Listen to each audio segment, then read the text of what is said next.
aí do desfecho da negociação com o Oscar, que acabou não dando certo, né? Porque o clube chinês não autorizou que ele jogasse no Flamengo até o fim do ano, mas nomes importantes como o Arturo Vidal, com uma passagem relevante pela Europa, né? Embora já esteja se aproximando do fim da carreira, Everton Cebolinha, que ainda é um jogador jovem, tinha acabado de se transferir para o Benfica, não se pode dizer que deu errado no Benfica, né?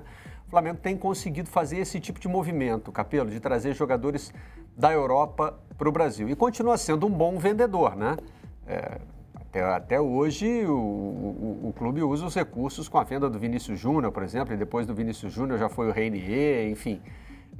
O Flamengo continua também sendo um fornecedor do que o Juca Kfouri chama de pé de obra, né? Para o mercado internacional. Alguns já vieram e já foram de volta, como é o caso do Andrés Pereira. A gente tem o Pulgar trocando a Fiorentina pelo Flamengo, está aí o uruguaio Varela sendo apresentado para a lateral direita. Enfim, o Flamengo se tornou um clube ativo no mercado internacional de jogadores. Capello, resultado de alguns anos já de uma gestão que equilibrou as finanças do clube, né? Eu acho que quando a gente pensa também num clube do futebol brasileiro, por mais poderoso que ele seja, sempre vai ter o desafio de atuar no mercado internacional por causa do câmbio, né? E se a gente puxar um pouquinho mais para trás, o Flamengo comprou em definitivo os direitos do Gabigol, do Pedro, né? Então, acho que a gente pode falar de alguns anos aí de atuação consistente no mercado internacional, né, Capello? O que cresce, Barreto, é a confiança do mercado como um todo no Flamengo, porque é um clube que compra e paga. Paga pelos direitos quando faz esse tipo de operação, paga pelo salário do jogador, tem boa reputação no mercado, isso já há alguns anos. Então, isso manda uma mensagem para o restante do mercado, está todo mundo acompanhando, está todo mundo vendo, e sabendo que o Flamengo se tornou um porto seguro para jogadores que poderiam não jogar no Flamengo agora, poderiam jogar em qualquer outro lugar do mundo, como é o caso do Pulgar, como é o caso do Varela. Então, nesse sentido, eu concordo muito com a reportagem que foi publicada pelo jornal o Globo, com as pessoas consultadas, de que o Flamengo chegou a um status diferente, um status de um clube que vai receber jogadores como o Vidal, né, e o Vidal claramente queria jogar no Flamengo, ele, né, se ofereceu ali publicamente várias vezes, foi um namoro longo antes de chegar a esse casamento, e isso está acontecendo agora. O que eu acho legal dessas contratações, né, em relação ao perfil dos jogadores, é que, com exceção ao Vidal, que já tem 35 anos, é um jogador que tem ali um período mais curto pela frente para jogar pelo Flamengo, em algum momento ele vai entrar no declínio físico, isso é natural. Os outros reforços são jogadores um pouco mais jovens, né? Então a gente está falando de um jogador com 29 anos, o outro com 28, o outro com 26, então são idades um pouco mais baixas, que são fundamentais para renovar esse elenco do Flamengo que estava precisando dessas contratações. Então acho que o Flamengo fez uma excelente janela de transferência. Se todos eles vão dar certo ou não, só o tempo vai dizer, mas o perfil dos jogadores é bem interessante e só pôde ser conquistado porque teve essa construção dessa marca Flamengo, para que todo mundo hoje confie que o Flamengo promete pagar e realmente paga, o que não é exatamente uma marca registrada do futebol brasileiro. Queria mostrar também, para acrescentar aí ao nosso debate, uma reportagem do GE. Globo, publicada hoje. Flamengo e Palmeiras são os times com maior investimento em reforços na segunda janela. O título diz aqui também, veja balanço. O Flamengo gastou 87 milhões e meio de reais. O Palmeiras gastou 84. Atlético Goianiense e Botafogo trouxeram muitos jogadores, os que lideram em número de contratados. Já Atlético Paranaense, Fluminense e Grêmio têm poucas caras novas. É um levantamento feito pelo Roberto Malezon. A contratação mais cara da janela é justamente a do Cebolinha.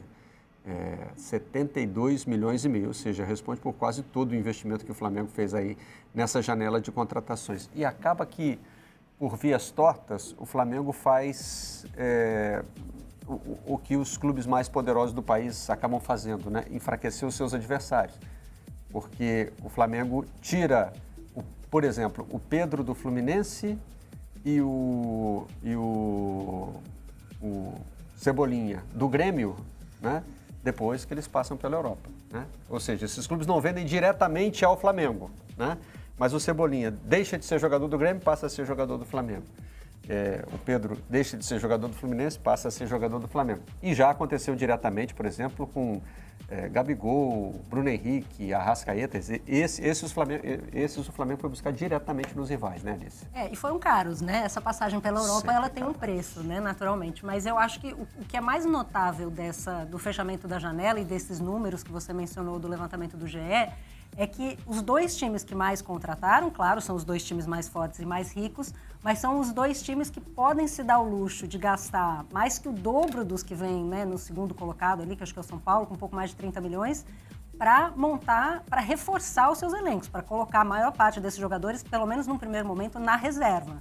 Né? Praticamente nenhum desses jogadores contratados por Flamengo e Palmeiras tem um lugar garantido no time titular. Então, é uma demonstração gigantesca de força de dizer, estamos aqui, podemos gastar muito mais do que vocês, trazer jogadores de peso e nem sequer colocá-los para jogar num primeiro momento, porque não precisamos. E aí, só para pontuar mais duas coisas em relação ao Flamengo e ao Palmeiras, que lidera aqui também na janela de contratações, é o poder de contratação de um time vencedor, né? Tem uma estrutura física, tem uma estrutura de treinamento, um departamento médico consolidado, tudo isso que também atrai jogadores, e é um time onde você pode chegar para vencer, né? É muito mais difícil um time que vem, né, numa temporada ruim, vem de anos aí sem títulos, você trazer jogadores de peso, porque o cara quer ser campeão, né? Então, acho que isso favorece muito o Flamengo e o Palmeiras também. E em relação ao transfer market, eu concordo com o Capello e eu acho que é aquela coisa, né? Você pode colocar o preço que você quiser em qualquer coisa que você quiser vender. O valor de mercado é determinado por quem paga, né? Quanto alguém está disposto a pagar naquele jogador. Então, o clube ou a pessoa amadora, o estagiário do transfer market pode colocar a cifra que quiser. Se ninguém estiver disposto a pagar, né, o jogador não vale aquilo. Então, são números que, né, no Twitter e na internet a galera até tira uma onda, porque são valores, né, totalmente fictícios, mas, no mínimo, servem de parâmetro para ter alguma comparação, porque se eles são todos um pouco absurdos, pelo menos eles são possíveis de comparar. Né? Pensando bem, ainda bem que é assim, né? Tem que ter uma certa aleatoriedade mesmo, porque é estranho falar no valor de uma pessoa, né? É esquisito, né? O mercado define lá. Compra e venda. O mercado define quanto vale uma transferência. O que a gente tem visto no futebol brasileiro, né, Milton? E o Capello bate nessa tecla já há algum tempo, é que quem gasta mais disputa mais títulos. Isso realmente tem acontecido com alguma consistência. Hoje o Palmeiras é líder, o Flamengo é vice-líder do Campeonato Brasileiro, os dois estão avançando aí, estão, né, nas semifinais da Libertadores, o Palmeiras saiu da Copa do Brasil, mas o Flamengo continua, enfim. Gastou tem mais chance, não quer dizer que gastou vai ganhar necessariamente, mas certamente tem mais chance. E isso é assim no mundo inteiro, né, Barreto? Se a gente pegar todas as principais ligas que você tem na Europa, né, que é a chamada Meca do futebol, lá também é assim, né? Não é à toa que o Real Madrid ganha todo ano, não é à toa que o Bayern de Munique ganha todo ano. Bastou o Barcelona ter uma crise financeira, fair play, não sei o quê, ficou fora das disputas, né? Foi eliminado cedo na Copa dos Campeões, fez um campeonato espanhol ok, né? Mas nada com o que ele está acostumado. Então isso é mundial, né? Essa coisa do tem mais dinheiro, a chance de você ter sucesso é muito maior. Não, por acaso, também esses times fazem bobagem, né? Porque quando você tem muito dinheiro e não sabe investir, você acaba fazendo bobagem contratando gente que não vale o que está se pagando por ele, né? Então isso também faz parte desse mercado. O que eu acho importante, também fazendo essa ressalva que o Capello trouxe, que é fundamental, né? De quem põe preço, de quem marca, enfim. Mas o que eu acho importante, que é uma coisa que se cobra dos clubes brasileiros já há muito tempo, né? As grandes marcas, é óbvio que não dá para todo clube fazer isso, mas as grandes marcas, o Flamengo, o Palmeiras, o Corinthians, o Atlético Paranaense, o Atlético Mineiro, São Paulo, enfim, esses times que têm um pouco mais de poder, né, junto a patrocinadores, junto a contratos de televisão, junto a vender material para sua torcida, porque tem torcidas maiores e tal, há muito tempo o que se diz, né, quem acompanha o mercado, é que os clubes brasileiros poderiam, pelo menos, bem administrados, fazendo esse dinheiro render, tirando o máximo potencial de tudo que o clube oferece, da marca, né? Competir pelo menos com o mercado secundário da Europa, né? Tudo bem, você não vai concorrer com o Real Madrid, você não vai concorrer com o Barcelona, com o Bayern de Munique, com os times da Inglaterra, porque eles são muito mais poderosos, mas pelo menos no segundo mercado você consegue concorrer. E isso com o Flamengo já está acontecendo, você consegue trazer jogadores que não são só jogadores em fim de carreira, né? Porque isso é fácil, né? O cara não tem mais espaço no mercado internacional, acaba arrumando um contrato aqui. E não é isso, até pelas idades dos jogadores que vocês citaram aí, Não é isso que o Flamengo tem feito. O Flamengo tem concorrido neste mercado de clubes médios, digamos assim, de jogadores que ainda não são craques completamente consumados. O Flamengo tem conseguido concorrer e tem conseguido vencer, né? E tem um outro dado muito interessante, né? Quando o Capello fala, não, o Flamengo não está só comprando, ele está pagando a compra, né? Porque isso é importante, né? Não adianta você trazer o jogador se você não pagar para o clube que está liberando ele de um contrato lá, ou na disputa com outro clube, eventualmente, para jogador que está com o contrato vencendo. Mas, além disso, acho que o fundamental é você ser bom pagador para o próprio jogador querer vir, né?